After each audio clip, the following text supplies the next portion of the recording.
The winner of a knife fight dies in the ambulance. The loser dies on the pavement. This is the statistical reality of edged weapon encounters. If you believe you can trade cuts like an action hero, you are already a casualty.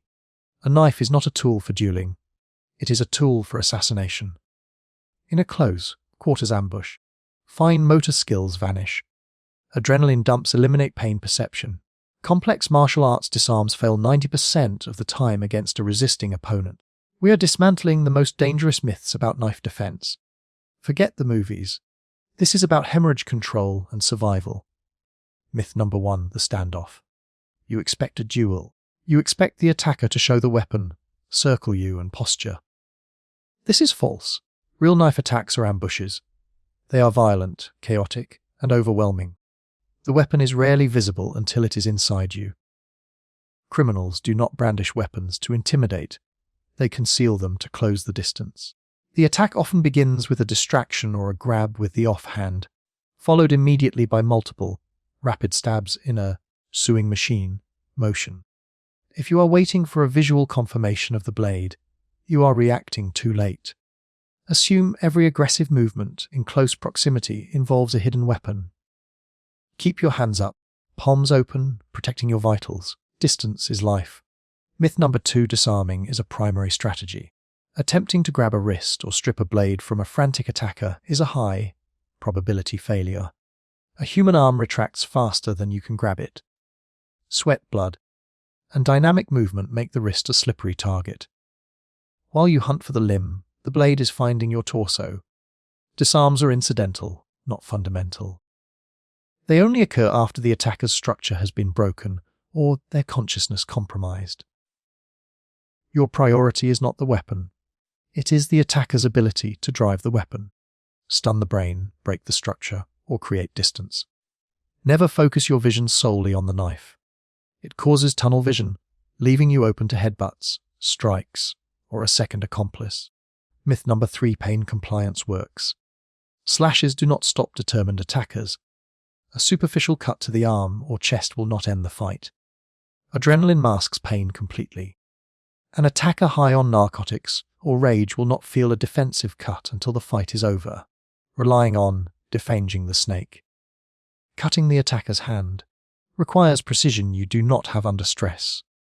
To stop a lethal threat, you must disrupt the mechanics of the body. This means targeting structural integrity or causing massive rapid blood loss leading to hypovolemic shock. However, relying on blood loss takes time. Time you do not have. Immediate incapacitation only comes from disrupting the central nervous system. Pain is a luxury. Do not count on it. Myth number 4, the ice pick. Grip is amateur. Many tactical instructors mock the reverse grip or ice pick grip as unskilled. This is a fatal underestimation. The reverse grip generates more downward force than any other orientation. It utilizes the major muscle groups of the back and shoulder, allowing the blade to puncture the skull, clavicle, or thick winter clothing. It is the preferred grip for prison executions because it is mechanically efficient and difficult to block. A downward stab is harder to stop than a forward thrust. Blocking a reverse grip strike often results in the blade hooking over your guard and entering the neck or trap muscles. Respect the mechanics of the reverse grip. It is primitive because it works. Myth number 5, you will see the attack coming. Action beats reaction. The two-alert drill demonstrates that an attacker can cover 21 feet before a defender can draw and fire a pistol. With a knife already in hand, that distance effectively becomes 0. Most stabbings happen within arm's reach, often during a verbal altercation. The blade is deployed from a pocket or waistband mid-sentence. Watch the hands. If a subject's hands are concealed, consider them armed. If a subject reaches for their waistband, react immediately. You cannot wait for the weapon to be revealed. By then, the arc of the attack has already begun. Pre-emptive movement or immediate retreat are your only high percentage options. Myth number 6, armor is only for soldiers. You do not need Kevlar to survive a knife attack. Anything between you and the blade is armor. A backpack worn on the chest protects the heart and lungs. A thick leather jacket can turn a slash into a scratch. Wrapping a jacket around your non-dominant arm creates a shield that can absorb multiple stabs while you counter, attack, or escape. A magazine, a laptop, or a chair are force multipliers. Never engage empty-handed if an object is available. The goal is to put layers of material between your arteries and the steel. Adapt. Survive. Myth number 7, the myth of lethality. People assume one stab wound is instantly fatal. This leads to psychological defeat. You can fight through multiple stab wounds. The human body is resilient. Unless the brainstem or heart is directly severed, you have seconds to minutes of conscious activity remaining, even with severe trauma. Many survivors report not realizing they were stabbed until after the adrenaline faded. If you are cut, do not stop. Do not look at the wound. Fight until the threat is neutralized or you have escaped. Psychological shock kills as often as blood loss. You are not dead until you surrender.